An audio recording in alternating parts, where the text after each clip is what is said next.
정읍에 도착을 했습니다. 비가 진짜 너무 많이 오네요. 비 내리는 호남선을 타고 왔어요. 투어를 해설을 해주실 역사 해설사님. 우리가 오늘 이 무성서원에 가보면 서원이라는 공간이 뭐하는 공간인지 현관을 앞으로 이동하도록 하겠습니다. 여기가 무성서원인데요. 서원이 교육의 기능이랑 사당의 기능을 하던 곳인데, 무성서원, 유네스코 한국의 서원이라고 지금 9개 정도 서원이 있는데요.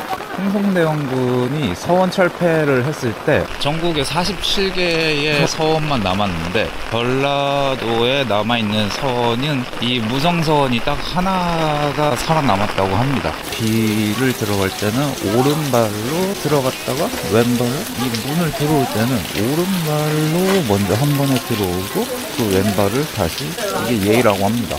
이렇게 무성서원은 건물이 2개가 있는데요. 안쪽에 지금 들어온 데가 사당 역할을 하는 곳인데, 이 무성서원이 최치원 기리는 사당이에요. 최치원이 예전에 최고운전 이런 거 할 때 나와셨던 분이고, 그리고 앞쪽에는 교육강당이 있고, 2가지로 이루어져 있네요. 아, 근데 인간적으로 비가 너무 많이 온다.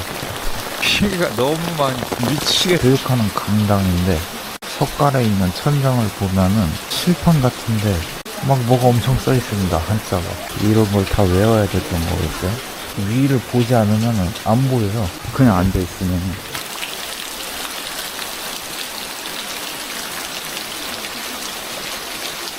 운치가 좋다가 입시 지옥이죠. 위에 달려있는 칠판 같은 거는 교육을 했던 내용이 아니라 서원을 고칠 때 개보수한 기록을 남긴 현판이라고 합니다. 지방 도시에 항상 있던 게 향교의 목적이랑 서원의 목적이랑 같더라고요. 그래서 찾아봤는데, 향교는 공교육이 이루어진 학교 같은 거를, 향교 서원은 사교육인 뭐 사설 학원 같은 그런 느낌? 설립 목적은 같다. 교육과 사당이 합쳐져서 공교육에서는 향교, 서교육에서는 서원. 광수제, 유생들의 거주공간? 기숙사네요, 기숙사. 공부하는 학원 기숙사. 스탬프 하나 필요하시면 찍어가시면 방문제 스탬프라 해가지고 여기다 찍으면 되는 거예요. 그러니까 우선 방문 코스라 해가지고 이거를 다 모아가지고 하시면 이벤트나 상품 같은 거 참여 가능하시는 거예요. 정읍 무성서원 스탬프 찍었고, 이 스탬프를 모으면은 상품을 주기도 하고, 이 스탬프는 뭐 유명한 관광지나 문화재 이런 데서 받을 수 있고요. 다른 지역에 있는 서원들은 풍경이 좋은 산속에 위치해 있다고 하고, 산속에서 그냥 공부만 하라는 거죠. 무성서원의 가장 큰 특징은 마을 한가운데 위치해 이게 가장 큰 특징이라고 합니다. 접근성이 좋게 해서 누구나 와서 공부를 할 수 있게. 프로그램은 정읍시에서 주관을 하는 건데, 정읍의 문화재 같은 거를 다른 도시에 거주하시는 분들에게 소개를 해주면서 대부분의 비용은 이제 정읍시에서 부담을 하고요. 최소한의 비용 정도만 지불을 하고 1박 2일 코스로 하는 거를 지금 제가 신청을 해가지고 당첨이 돼서 참여를 한 겁니다. 이곳에서 밥을 먹었는데, 여기가 태산 선비마을이었네요. 농촌 체험하는 휴양마을 와가지고 지금 점심을 먹었고요. 근데 제가 슈퍼 아이라 가지고 지금 전혀 모르는, 전국에서 모인 한 30분 가까이 되는 분들이랑 버스를 타고 투어를 하고 있는데, 1박 2일짜리. 처음 밥을 먹었는데 제일 늦게 들어가가지고 제일 빨리 나왔어요. 진짜 밥이 어디로 들어가는지 모르겠어. 흑염소 막 점프도 하고 난리 났네, 난리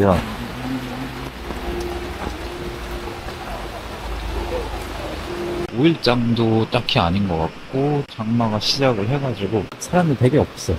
그리고 문 닫은데도 너무 많아.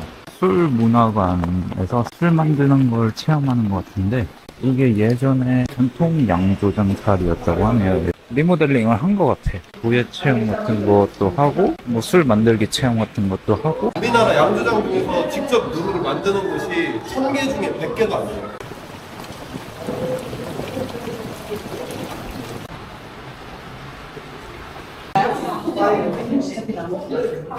전주 한 식당에서 이 모듈을 만들어서 팔았는데요. 남부시장에 있는. 자, 넣어주세요. 설탕 넣어요. 세개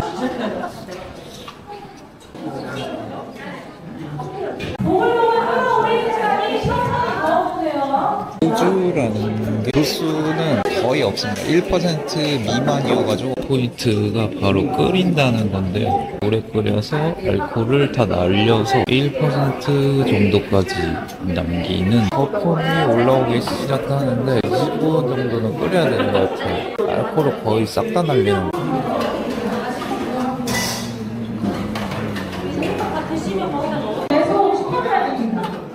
시키기만 하면 완성이네요.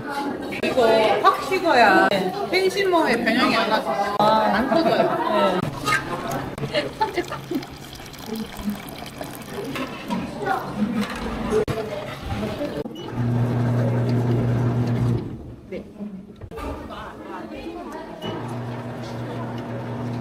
정주교 전라북도 지역이 호우주의보네요. 와, 강물 무섭게 뿌려놨습니다. 정읍 시내를 관통하는 정읍천이라는 데인데요. 굉장히 위험해 보이네요. 혹시라도 사고 날까봐 다 이렇게 막아놨어요.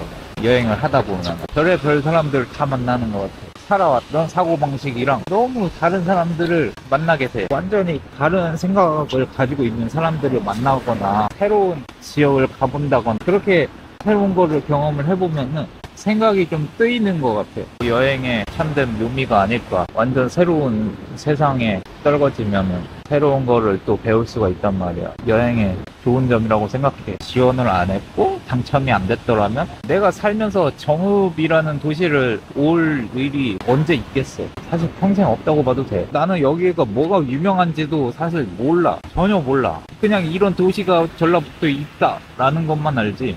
이벤트를 신청을 하고 당첨이 안 됐더라면은 내가 이 도시로 올 일이 없단 말이야. 이런 풍경을 볼 수가 없어. 그래서 뭐 그런 거는 다 뭐 아무튼 운명인 것 같아요. 여러분도 이런 기회가 있으면은 놓치지 말고 시도를 해보는 게 좋다고 생각합니다. 이게 무슨 좀 개똥철학 충열사 딱 들어도 충무공 이순신이 딱 생각나죠. 이순신 장군님을 기리기 위한 뭐 사원 같은. 근데 보통 이순신 관련된 거는 막 한산도 있고 이쪽이 많지 않나? 아니 뜬금없이 왜 정읍이지? 정읍의 위대한 인물이라고 세 분의 조각상 이름이 한자로 써 있어가지고 누군지 전혀 모르겠습니다. 충렬사 좀 멋있는 것 같은데 근데 들어갈 수가 없는 것 같은데. 이순신 장군님이 정읍의 현감으로 부임을 하셨다네요. 그래서 그렇구나. 정읍에서 자치를 하다가 임진왜란이 나가지고 전쟁을 나가셨나봐요. 박준승 선생 누구시지? 박준승 선생 3.1절 독립운동 33인 중에 한 분이시네요. 박준승 선생님이. 그리고 묘소가 정읍에 있네요. 그런데 좀 무서워. 막 뱀도 나올 것 같고. 다 나가리가 돼버렸네. 다 나가리가 돼버렸어. 뭐 이런 거 바로잡을 이 정도는 해도 되겠죠? 이게 아마 이렇게 있지 않았을까? 아니 이게 잘 안 맞네. 무게중심이. 이것도 무게중심이 안 맞아. 됐어. 뭐 이 정도면 된 것 같습니다. 뭐 아까보다 보기 좋네요. 무덤이 되게 크네요. 확실히 일반 무덤보다는 훨씬 커요. 한 5개는 합친 것 같아. 지금 비가 너무 와서 절까지는 조금 힘들 것 같고. 묵념 독립운동 33인 중에 한 분이신 박준승 선생님, 나라를 지켜주셔서 감사합니다. 거룩한 얼, 충운탑 거룩한 얼. 여긴 또 지어진 지가 얼마 안 됐어요. 한국전쟁 뭐 끝나고 1969년에 충운탑을 만든 거고요. 1987년에 이폐봉안소를 그래서 저 뒤에 있는 게 그건가 보네. 근데 이게 어디에 죄다 다 몰아놨지? 이건 뭐 조선시대부터 그다음 뭐 일제강점기 시대에다 근현대사 뭐 이렇게 단계별로 해가지고 쭈루룩 해놨네요. 한꺼번에 보게. 2000년대 이후에는 한 칸 더 올라가야 돼 보려면. 그래서 충렬사 메인 직접 보면은 처마가 되게 멋있게 해놨어요. 근데 이거를 직접 가서 볼 수가 없다는 게 조금 아쉽네. 아이고 문이 닫혔네. 무성서원이 사교육 학원 같은 그런 느낌이었다면은 향교는 뭐 공교육 학교 같은. 근데 크기도 큰데 다 짱겨 있어가지고 뭐야 왜 이렇게 무셔? 비구도 오고 산이 바로 있고 이거 좀 으스스한데요? 으스스. 아무튼 중요한 게 서원이 마을 외곽에 뭐 외땅 산골짜기에 뭐 요런데, 근데 무성서원은 마을에 가깝다, 이게 가장 큰 특징이라고 했었는데, 지금 이 향교를 와보니까 향교는 완전 메인 센트럴에 있는데요. 이거는 무성서원은 버스 타고 한 10분은 나갔어야 됐어요. 근데 여기는 뭐 걸어서도 올 수가 있는데, 역시 공교육이 짱이었네요 그때는. 아까 충렬서도 그렇고 배치한 게 정읍향교의 바로 옆이 학교예요. 학교. 옛날 조선시대 때는 정읍향교 그 바로 옆에 조선시대에 있던 학교랑 현대학교랑 바로 옆에 붙어 만들어놨고, 아까 또 충렬사는 이순신 장군님이 그 현감으로 부임하셔가지고 기르기 위해 충렬사를 만들어놨는데, 그 충렬사 바로 옆이 정읍시청입니다. 동초등학교가 바로 정읍향교 옆에 붙어 있었네요. 아무튼 지금 해가 질라 그래가지고 정읍 시티 투어는 여기까지 하도록 하겠습니다. 네레레레. 내장산은 제가 사시사철 다 아름답다고 생각하는데, 왼쪽에 보이는 곳이 바로 내장산 저수지입니다.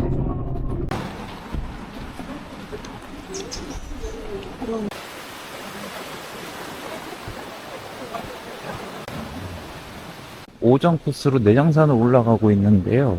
내장산 케이블카까지 잠깐 도보로 갔다가 케이블카 타고 정상까지 올라가는 그런 코스를 가고 있는데요. 지금 올라가는 길이 다 단풍나무 길이네요. 근데 단풍잎이 다른 데보다 작아요. 지금 가을이 아니라서 단풍잎이 다 초록잎이긴 한데 별 모양 단풍잎은 똑같습니다.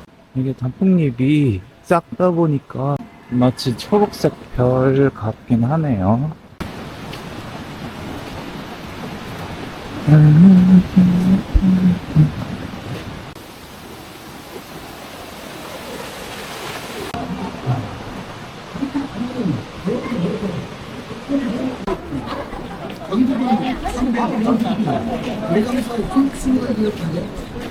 국가와 역사를 지키고자 했던 민초들의 헌신과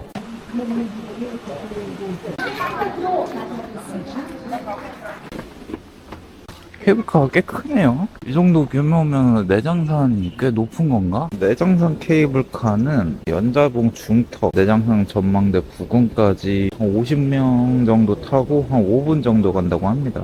1박 2일에서 나왔는데 케이블카 양쪽에서 타가지고 문제 맞추는 그런 거를 했나봐요.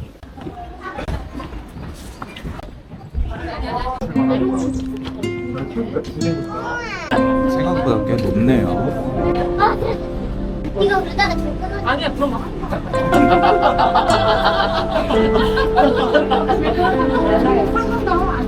떨어지면 땅에 떨어지면 점프해가지고 안 돼요. 전망대는 300m 정도. 여기 1, 2층이 전망대입니다.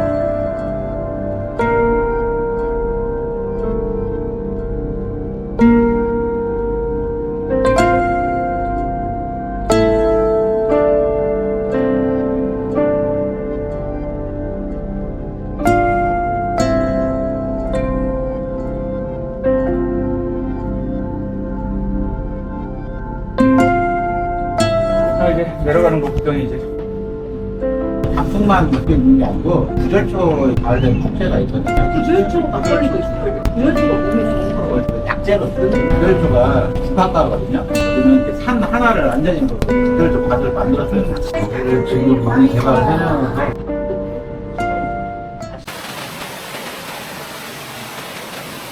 내장산이 특이한 점이 거의 대부분의 나무가 단풍나무예요. 그래서 케이블카 관리하시는 분이랑 얘기를 해봤는데, 내장산은 사실 가을에가 사람이 제일 많다고 합니다.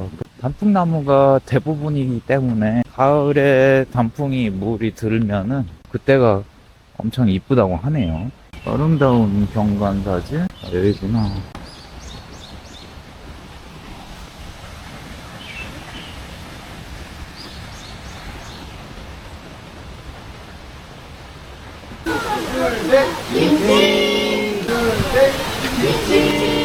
저희 여기 내장산에 조선왕조실록을 처음 옮긴 곳이 용구람인데요. 내장산까지 갈 건데요. 300m 정도의 단풍 터널이고요. 저금에서 가장 유명한 길입니다. 내장사 가는 길인데요. 내장사는 내장산에 있는 저는 길이 이게 일직선으로 쭉 되어 있고 단풍나무가 양쪽으로 있어가지고 가을에 오면은 장관일 것 같긴 합니다. 조선 왕조실록 이한이라는 게 조선 왕조실록이 그 전국의 곳곳에 나누어져 가지고 서고에 보관되어 있었는데 이게 임진왜란 때 소실이 많이 됐대요. 근데 전라도 지역에 조선 왕조실록을 보관을 한 게 보존이 잘 되어 있어가지고 이게 조금 유명하다고 하네요. 봉은사를 갔다 온 지 얼마 안 됐는데 정읍에 내장사를 또 오게 됐는데요. 대웅전이 지금 불에 탔다고 합니다. 최근에 지금 공사 중이라고 하는데 볼 수가 없네요. 불에 다 타버려가지고 지금 완전 공사판인데 극락전, 무량수전, 나무아미타불, 관세음보살, 기와불사, 불탐 대웅전을 수리하는데 기부하는 그런 건가 보네요. 기와불사 절이 꽤 커요. 생각보다.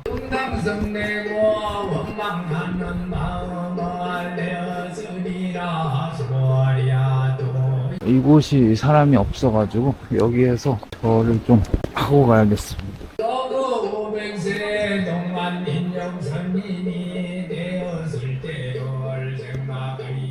요즘 참 불교와 뭔가 인연이 많네요. 요즘 집에서도 불교가 핫하긴 핫한데 사실 살면서 뭐 거의 무교였죠, 무교. 근데 또 최근에는 불교에 자꾸 접점이 생기는 것 같아서. 내려주시고요. 아직 다 손을 들고 계셔가지고. 들면 박탈. 1번. 네, 맞습니다.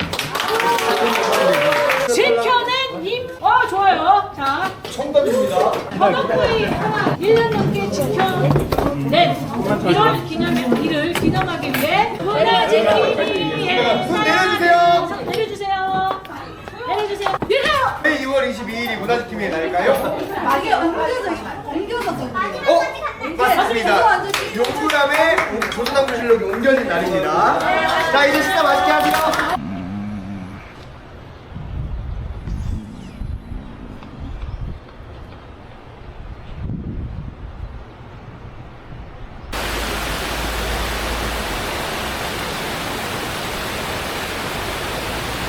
뭐 떨어져 있는데?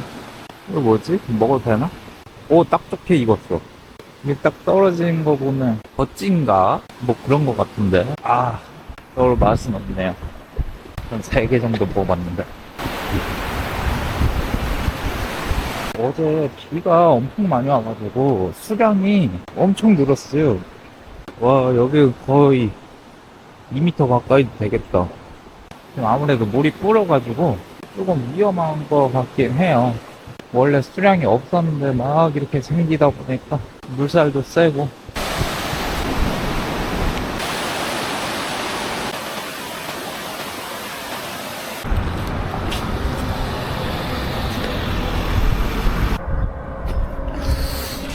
쌍화차 거리에 왔습니다.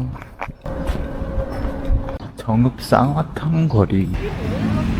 이쪽으로 쌍화탕 찻집이 모여있는 게 10개에서 20개 정도 쌍화탕 찻집이 모여있네요. 그래서 쌍화탕 거리라고 조성을 해놓은 것 같습니다. 물론 쌍화탕을 먹어보진 않았어요. 어제 모주 만들기 체험해서 쌍화탕 조금 먹어봤습니다. 충렬사를 낮에 다시 와봤습니다. 충렬사 열렸다. 낮에는 개방을 해놓는 것 같습니다. 마지막에 떡 만들기 체험 있었는데 패스를 하고 그 시간을 아껴서 충렬사를 다시 왔습니다. 이 안을 못 들어가 본 게 어제 조금 아쉬워서. 충렬사 내부 들어왔습니다. 이 문이 다 개방돼 있네. 안에 내부도 되게 멋있게 돼 있네요. 되게 화려하게 돼 있죠. 위 용이 2마리가 있고 이 내부가 되게 멋있게 돼 있어요. 조금 정신없는 느낌도 있지만 이순신 장군님 영정이 이렇게 있고 방명록도 쓸 수 있고요. 방명록 쓰고 절을 한번 해보도록 하겠습니다. 여기에 향초도 킬 수 있게 해놓을 것 같고요. 초도 키고 향초도 하나 키고요.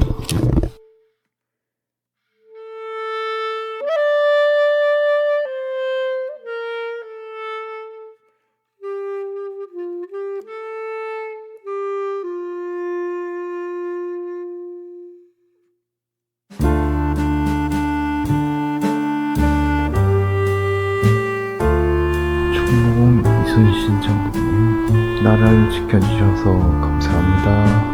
이순신 장군님께서 무관으로 유명하신데 전투나 전쟁이나 임진왜란 이런 거로 근데 문관으로 근무를 하셨을 때가 있었는데 그 문관으로 근무하셨을 때가 이 정읍에서 근무를 하셨다고 합니다. 그래서 이순신 장군님을 기리는 이 충렬사가 정읍에 존재하는 이유인 것이죠. 낮에 충렬사 재방문을 안 했으면 못 볼 뻔했습니다. 내려와서 잠깐 쉬고 있는데 정읍 시청 건물 옆에서 외국인들 20명 정도 데리고 여기 다문화 교육을 하는 것 같네. 여기. 어제 오늘 자유시간대마다 도심을 좀 둘러보긴 했는데요. 그럴 때마다 느낀 게 꽤 크고 건물도 되게 많거든요. 근데 사람이 없어요. 사람이. 젊은 사람, 늙은 사람 이런 구분이 아니고 그냥 사람 자체가 없어요. 거리에. 그나마 비교적 많이 본 게 외국인들. 숙소도 그렇고 현재 번화가랑은 조금 거리가 있을 수가 있어요. 아무래도 게스트하우스가 현재 번화가에 있지 않는 경우도 있으니까. 제가 어제 오늘 제가 겪은 정읍은 텅 비어있는 도시 같은 그런 느낌을 되게 많이 받았고, 차들은 조금 다니긴 하는데 길거리에 사람들이 진짜 없어요. 진짜 만나기가 힘들어. 길거리에는 그나마 걸어다니거나 해서 만나면은 외국인. 아까 외국인들은 교육센터에서 배우고 있는 게 한국어를 배우는 것 같아요. 지방에서 젊은 사람들이 부족해서 인구 소멸 그런 거 있죠. 아니 1박 2일로 했던 그런 것도 지방에 사람이 부족하고 다른 지방에서 조금 관광을 오게끔 홍보하려는 그런 목적.